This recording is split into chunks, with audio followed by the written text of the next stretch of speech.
Hello friends Mamoni blog and काटिंग आपनालोকক स्वागतम जनालो। আজি বহুত দিন হল ভিডিও দিব পৰা নাই শাৰীৰিক অসুস্থতাৰ বাবে।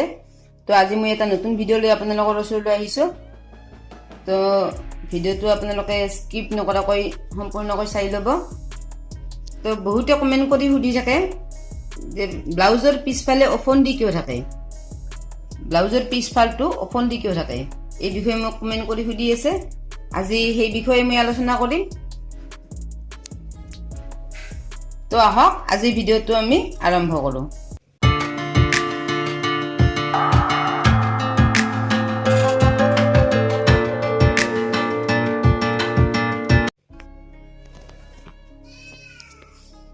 এই হাত দুখন মই এনেকৈ কাটি লৈছো, চাব এই হাত দুখন হাত একেলগে কাটি লৈছো। তো মই এই হাত দুখন কাটতে এইখিনিত মই অলপ বেন্ড কৰি দিছো, বেকা কৰি দিছো, দেখিছেনে? এইখিনি বেকা কৰি এনেকৈ আনিছো।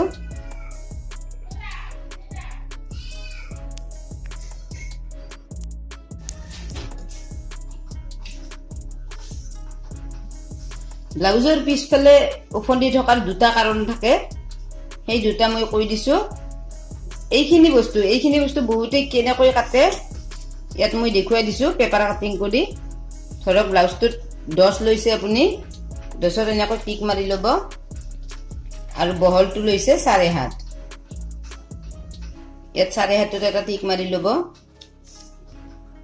এনেকৈ। দীঘলটো ল'ব 6 ল'ব, এনেকৈ আঁচ টানি দিব। বহুতে এনেকৈ চিধাকৈ দি ইয়াত লগাই দিয়ে। আচলতে এনেকৈ দিলে কি হয়, পিছফালে অফন্দি থাকে।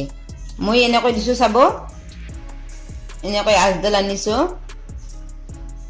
চাই থাকিবচোন।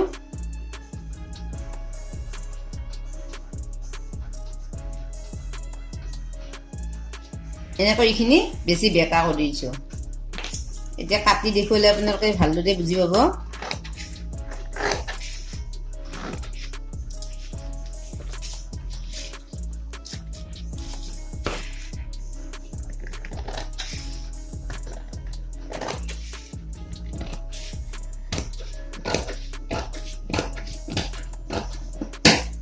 এয়া চাওকচোন, এইখিনি মই বেছি বেকাকৈ কাটি নিছো। তেতিয়া কি হয়, হাতখন লগাওতে আমি এই কান্ধিৰ পৰা এনেকৈ লগাই যাম, তো এইখিনি বস্তু ইয়াত পৰি যাব। এইখিনি বস্তু ইয়াত পৰি যোৱাৰ লগে লগে আপোনাৰ এইখিনি বস্তু যেতিয়া পিন্ধিব এইখিনি টান লাগি থাকিব। টান লাগি থাকিলে এই বস্তুখিনি এনেকৈ অফন্দি নাথাকে। যেতিয়া এইখিনি বস্তু এনেকৈ থাকিব, এইখিনি বস্তু এনেকৈ বাঢ়ি থাকিব, তেতিয়া আমাৰ হাতখন কি হয়, ব্লাউজটো পিন্ধাৰ পিছত এনেকৈ অফন্দি থাকে। ব্লাউজৰ পিছফালে অফন্দি থকাৰ আৰু এটা কাৰণ আছে, সেই কাৰণটো মই কৈ দিছো। কান্ধিৰ পৰা এইখিনি জেগা আমি কাষলতিৰ তলখিনি কাটোতে এইখিনি বস্তু এনেকৈ অকণমান বেছিকৈ কাটি দিব লাগে। এইখিনি জেগাত যদি কাপোৰ বেছিকৈ থাকে তেতিয়াও আপোনাৰ পিছফালে অফন্দি থাকে। তো সেইবাবে আমি কান্ধিখন কাটোতে এইখিনি এনেকৈ অলপ বেছিকৈ এনেকৈ বেকাকৈ আনি ইয়াত লগাই দিব লাগে।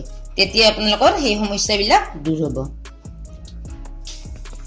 তো এতিয়াৰ পৰা আপোনালোকে ব্লাউজৰ হাত কাটিলে এনেকৈ কাটিব, এইখিনি অকণমান বেকা কৰি দিব, বেছিকৈ বেকা কৰি দিব। তো যদি পিছফালে অফন্দি থাকে তেতিয়াহ'লে হাতখন এনেকৈ কাটিলে সেই সমস্যাটো আপোনালোকৰ দূৰ হ'ব। তো ভিডিওটো আজিলৈ এইখিনিতে শেষ কৰি দিলোঁ। তো ভিডিওটো ভাল পালে লাইক কৰি দিব, চেনেলটো ছাবস্ক্ৰাইব কৰি দিব আৰু যিমান পাৰে সিমান শ্বেয়াৰ কৰিব। তো মই এনেকুৱা ভিডিও কিছুমান দি থাকিম, আপোনালোকে মোৰ ভিডিওবিলাক চাই থাকিব। তো টাটা, বাই বাই।